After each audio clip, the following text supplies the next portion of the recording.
Olá, meus amigos, sejam muito bem-vindos a mais um vídeo aqui do canal do professor Gustavo Machado. Hoje nós vamos tratar do informativo 896 do Supremo Tribunal Federal, o último informativo disponibilizado no site do STF. Informativo que é um resumo da jurisprudência mais importante do Supremo. Bem, antes de mais nada, peço a vocês, por favor, se inscrevam no canal, deixem o seu like, compartilhem o vídeo, ativem o sininho para receberem notificações sempre que tiver vídeo novo e comentem também. Comentem sobre aquilo que vocês querem que eu trate aqui no canal, aquilo que você tem dúvida, aquilo que você não viu tão bem na faculdade. E também eu tenho tido um retorno sobre questões técnicas, por exemplo, que a luz pode melhorar, o áudio. Não se preocupem que logo a gente vai resolver essas questões técnicas desse youtuber aqui de primeira viagem. Mas vamos em frente. Antes da gente tratar propriamente do informativo, eu quero chamar a atenção de vocês para a importância de estudar jurisprudência. Não há como evoluir no direito constitucional se não começarmos a estudar jurisprudência. Não sei de vocês, mas eu, pelo menos na faculdade, ninguém chegou perto de mim para me alertar sobre a importância disso. Na faculdade a gente fica muito apegado a estudar a legislação, a estudar a doutrina, e ninguém chega e te dá aquela real, né? Para dizer, olha, sem jurisprudência você não passa em concurso importante.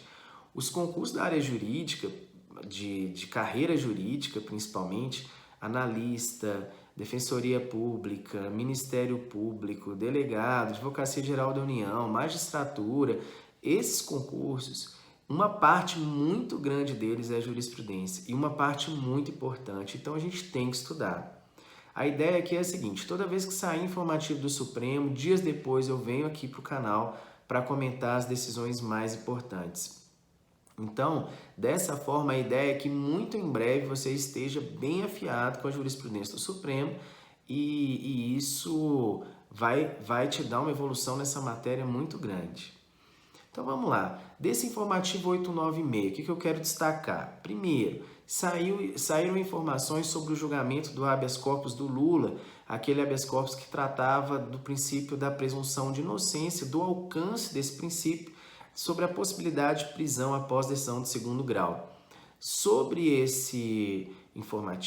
essa decisão, não vou comentar aqui, porque tem um vídeo inteiro aqui no canal tratando sobre esse assunto. Então, vá lá, assista o vídeo está muito legal. Eu trato quase que voto a voto de cada um dos ministros, né, do Supremo Tribunal Federal, para a gente poder entender o que o Supremo decidiu sobre essa matéria tão importante. Então, assista o vídeo lá.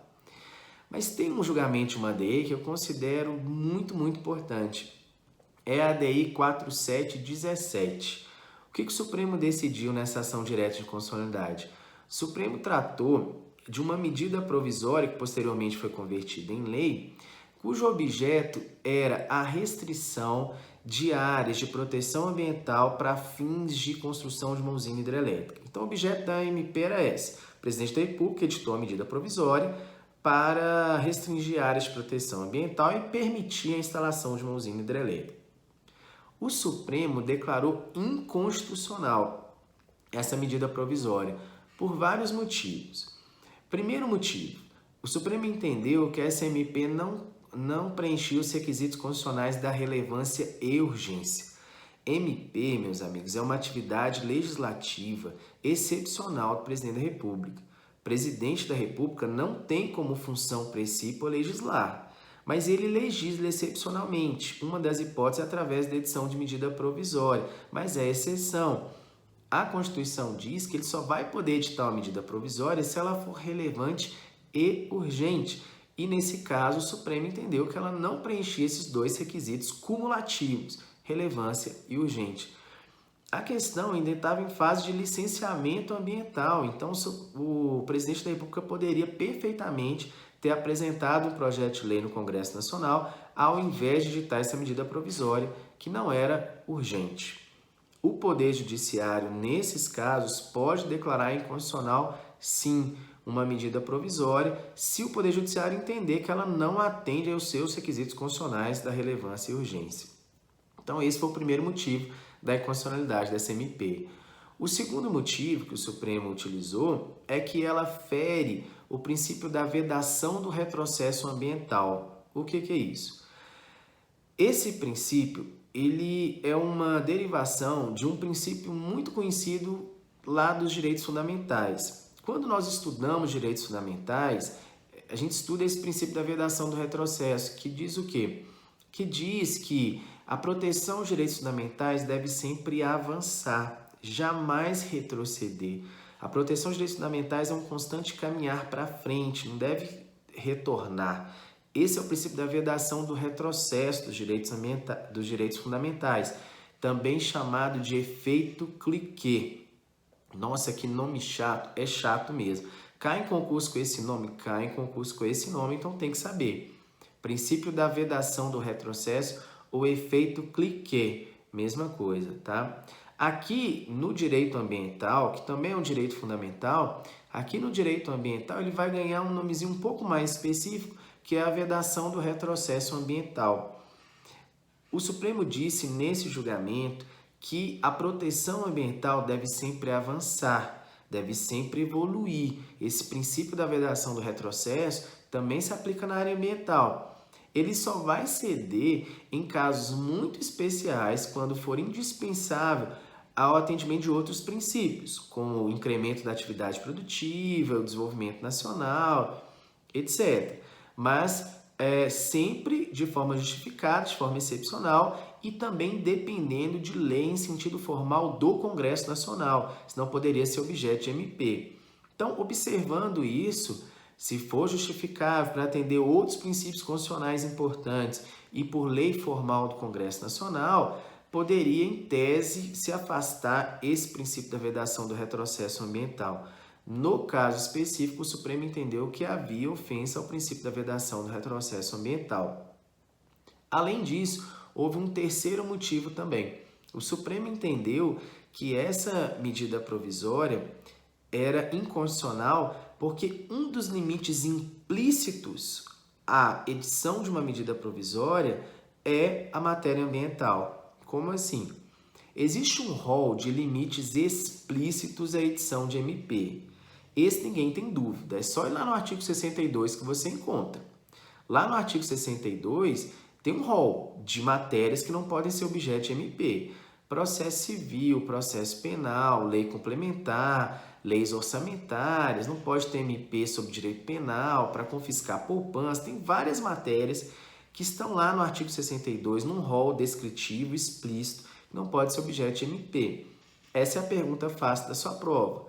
Agora, o examinador pode querer te complicar. Se ele quiser te complicar, ele vai te perguntar quais são os limites implícitos.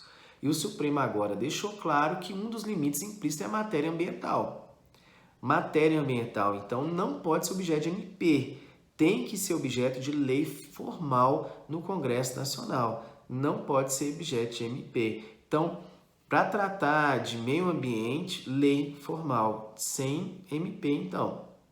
Aliás, se vocês quiserem, comentem aqui no vídeo que eu posso trazer um vídeo só sobre esses limites implícitos à possibilidade de edição de MP. A gente pode fazer um vídeo só sobre isso também. Então agora a gente já sabe que matéria ambiental é uma delas, não pode ter MP sobre matéria ambiental, segundo esse julgamento do Supremo.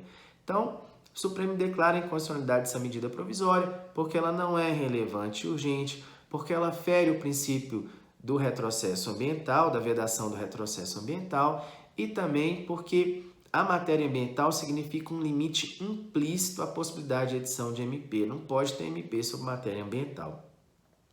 Interessante nesse julgamento que o Supremo declara inconstitucional a MP, mas sem pronúncia de nulidade.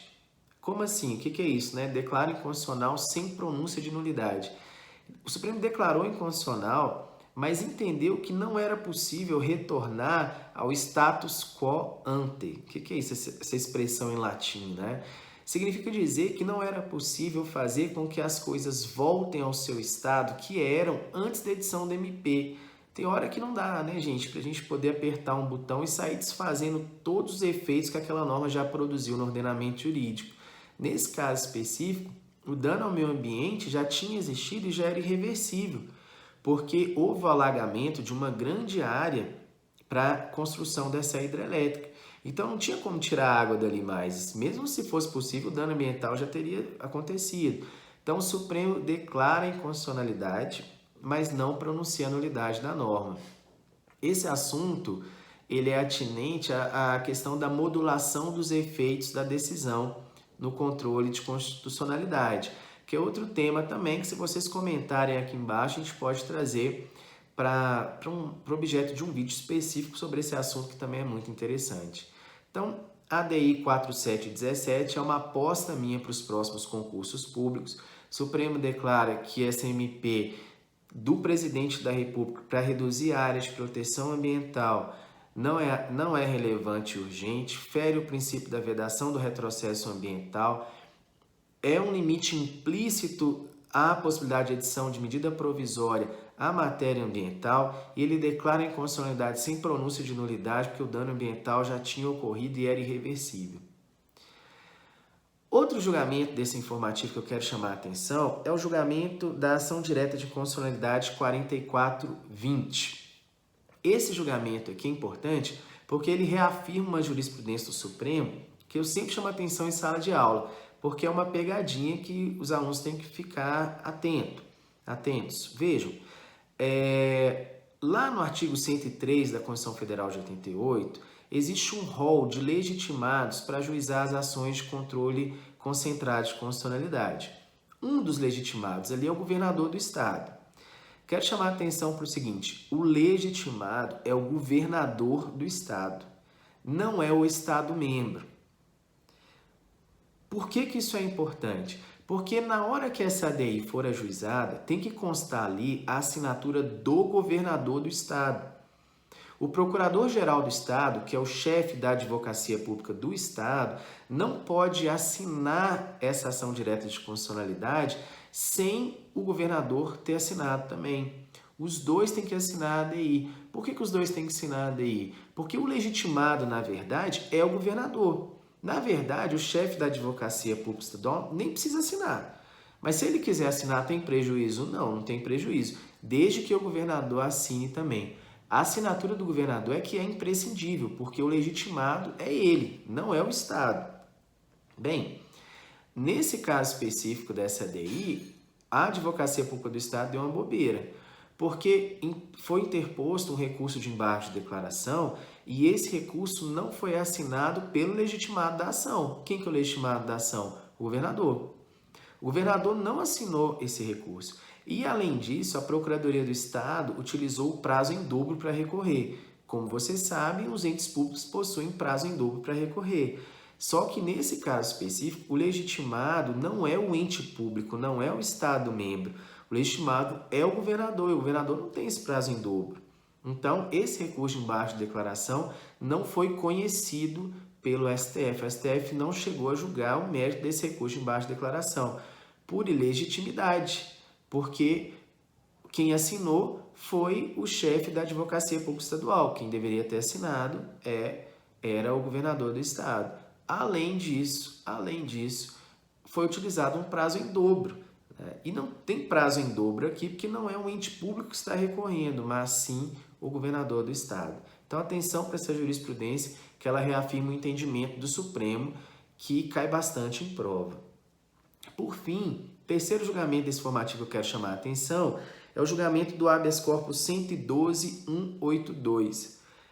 Esse habeas corpus do Rio de Janeiro, o Supremo também reafirma uma jurisprudência consolidada na sua súmula 715. O que diz essa súmula? O Supremo reafirma essa súmula. O artigo 75 do Código Penal, ele diz que ninguém vai poder cumprir uma pena privativa de liberdade por mais de 30 anos. Então, 30 anos é o tempo máximo que alguém vai cumprir uma pena privativa de liberdade.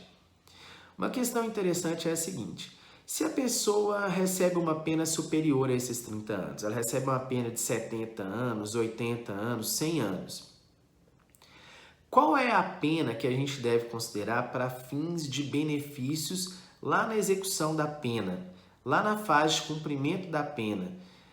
É a pena que ele recebeu efetivamente, aquela pena de 70 anos, 80 anos, 100 anos, ou é o limite máximo da privação da liberdade previsto no artigo 75 do Código Penal, aquela pena de 30 anos? O Supremo reafirmou a sua jurisprudência dizendo que a pena que deve ser considerada é aquela por ele recebida, aquela pena que foi unificada ali em 60 anos, 70, 80, 100 anos. É essa a pena que deve ser considerada. Por mais que ele não vá ficar preso por mais de 30 anos, para fins de conseguir benefícios dentro da execução da pena, deve ser observada essa pena que ele recebeu de 70, 80, 100 anos, e não aquele limite máximo de 30 anos previsto lá no artigo 75 do Código Penal. É isso, meus amigos.